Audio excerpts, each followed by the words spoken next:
Proverbe chapitre 16, verset 27.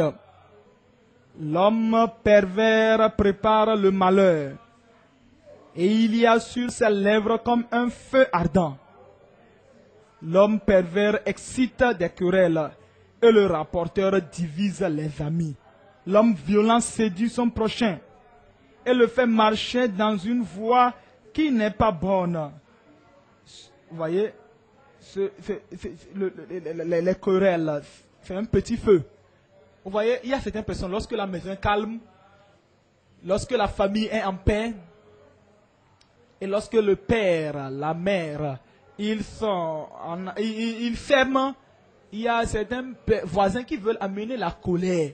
C'est comme cela, la colère, les querelles vont amener le feu. Et cela est comparé à un feu. Comment ce petit feu peut embraser toute une forêt?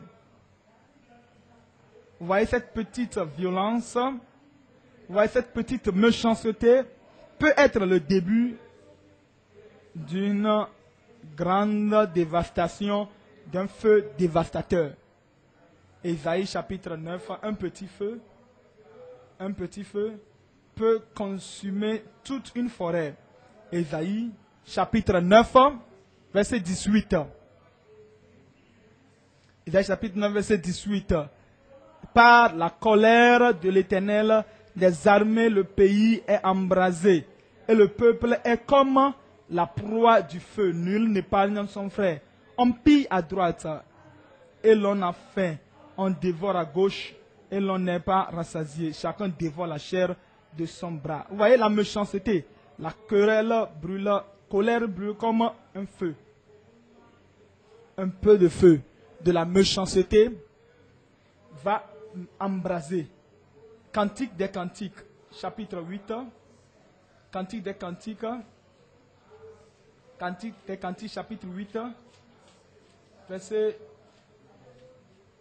Cantique des Cantiques. Un petit membre, un petit feu. Apocalypse, Cantique des Cantiques 8, verset 6. Mets-moi comme un sceau sur ton cœur, comme un sceau sur ton bras. Car l'amour est fort comme la mort. La jalousie est inflexible comme le séjour des morts. Ces ardeurs sont des ardeurs de feu, une flamme de l'Éternel. La jalousie, c'est un feu. C'est ce qui était rentré en Saul. C'est ce qui avait amené Saul à poursuivre David pour le tuer. On a dit Saül a tué les 100 et David a tué les 1000. La jalousie l'a amené à poursuivre David, à le tuer. La petite jalousie. C'est pourquoi dans votre membre, dans votre propre cœur, dans votre propre pensée, les membres de votre corps, lorsqu'ils commencent par penser, il y a une petite jalousie qui essaie de se lever, sache qu'un petit feu, c'est ça qui a amené les frères de Joseph à le vendre pour aller en Égypte, la jalousie. C'est ça qui a amené les pharisiens, les sadducéens à vouloir tuer Christ. La jalousie. Et cette jalousie est comme un feu. Vous voyez, ce petit feu va embraser toute une forêt, va détruire beaucoup de choses. Cherche dans ton cœur. Examine ta vie. Est-ce qu'il y a la jalousie? Est-ce qu'il y a l'envie? Est-ce qu'il y a... C'est un feu. Jacques chapitre 3. Je lis à partir du verset 4.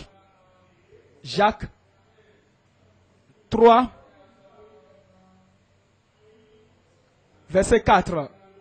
Voici même les navires. Voici même. Verset 3. Si nous mettons le mort dans la bouche des chevaux pour qu'ils nous obéissent, nous dirigeons aussi leur corps tout entier. Voici même les navires qui sont si grands et que poussent des vents impétueux sont dirigés par un très petit gouvernail au gré du pilote. De même, verset 5, la langue est un petit membre. De même, la langue est un petit membre et elle se vante de grandes choses. Voici comme un petit feu peut embraser une grande forêt. La langue aussi est un feu. C'est le monde de l'iniquité. La langue est placée parmi nos membres, souillant tout le corps et enflammant le cours de la vie, étant elle-même enflammée par la géhenne. Il est enflammé par la géhenne, la langue. Ce qui a amené la lèpre sur Marie, c'est la langue. Qu'est-ce qui a amené les serpents dans le désert qui ont tué plusieurs Israélites? C'est leur langue. Qu'est-ce qui a empêché Michal, la femme de David, pour qu'elle puisse avoir d'enfants? C'est la langue. Qu'est-ce qui a fait que Zacharie est devenu sourd et muet pendant des mois? Pendant 9 mois, c'est sa langue. C'est pourquoi le Seigneur nous dit que nous avons besoin de contrôler notre langue. Le petit membre qui souille tout le corps. Nombre chapitre 14, verset 26. Nombre 14, verset 26. L'Éternel parla à Moïse et à Aaron et dit: jusque quand laisserai-je cette méchante assemblée murmurer contre moi? J'ai entendu les murmures des enfants d'Israël qui murmuraient contre moi. Dis-leur: je suis vivant, dit l'Éternel. Je vous ferai ainsi que vous avez parlé à mes oreilles. Ils ont dit qu'ils voulaient mourir dans le désert. Ils ne voulaient plus bouger. Et ils ne voulaient pas bouger. Ils ont dit qu'ils préfèrent retourner en Égypte. Et Dieu a dit: c'est bon, c'est bon. Tel qu'ils ont parlé, ils ne veulent pas aller sur la terre de Canaan, mais ils sont morts. Qu'est-ce qui leur a causé cela? C'est leur langue. Jacques chapitre 1. Jacques chapitre 1, verset 26. Jacques 1, verset 6. Si quelqu'un croit être religieux sans tenir sa langue en bride, qui n'arrive pas à contrôler sa langue, et il laisse ce petit membre continuer par parler, causer, dire de méchanceté. Il est dirigé par la haine, il est motivé par la jalousie, motivé par les querelles, motivé par les luttes, motivé par la nature adamique, la chair, la dépravation. Si quelqu'un n'arrive pas à contrôler sa langue, il n'a pas la grâce pour mener une vie de soumission, qui a la langue en bride, c'est-à-dire qui le contrôle. Cette personne est en train de détruire son avenir. Et il peut même perdre le ciel si quelqu'un croit être religieux sans tenir sa langue en bride. Mais en trompant son cœur, la religion de cet homme est vaine. Jude. C'est un chapitre seulement, Jude, le verset 12. Vous voyez, Jude, verset 12. Ce sont des écueils dans vos agapes, faisant impudemment bonne chair, se repaissant eux-mêmes.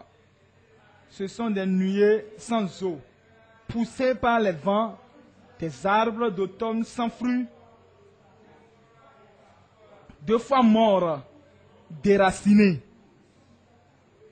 des vagues furieuses de la mer rejetant l'écume de leur impureté, des astres errants auxquels l'obscurité des ténèbres est réservée pour l'éternité. À cause de cette langue, vous voyez, il a prophétisé, c'est pourquoi, c'est aussi pour eux qu'Enoch, le 7e depuis Adam, a prophétisé en ces termes: voici le Seigneur est venu avec ses saintes myriades pour exercer un jugement contre tous et pour faire rendre compte à tous les impies, à tous les impies parmi eux, de tous les actes d'impiété qu'ils ont commis et de toutes les paroles injurieuses. Ça, c'est la bouche. C'est la bouche qui va mener beaucoup de personnes en enfer. De toutes les paroles injurieuses qu'on proférait contre lui. Les paroles de haine. Les paroles de mensonge. Les paroles de colère. Les paroles de querelle. Les paroles de lutte. Les paroles de méchanceté. Les paroles de la chair pour les souiller. Les paroles d'orgueil. Les paroles injurieuses qu'ils ont proférées. Ce sont là les gens qui ont commis toutes les paroles injurieuses qu'ont proférées contre lui, des pécheurs impies. Ce sont des gens qui murmurent, qui se plaignent de leur sort, qui marchent selon leur convoitise, qui ont la bouche des paroles hautaines, qui admirent les personnes par motif d'intérêt. Matthieu chapitre 12. Matthieu le chapitre 12. Matthieu 12, 35. Matthieu 12, 35. Matthieu le chapitre 12, verset 35. L'homme bon tire de bonnes choses de son bon trésor. Et je prie que vous portez du bon fruit.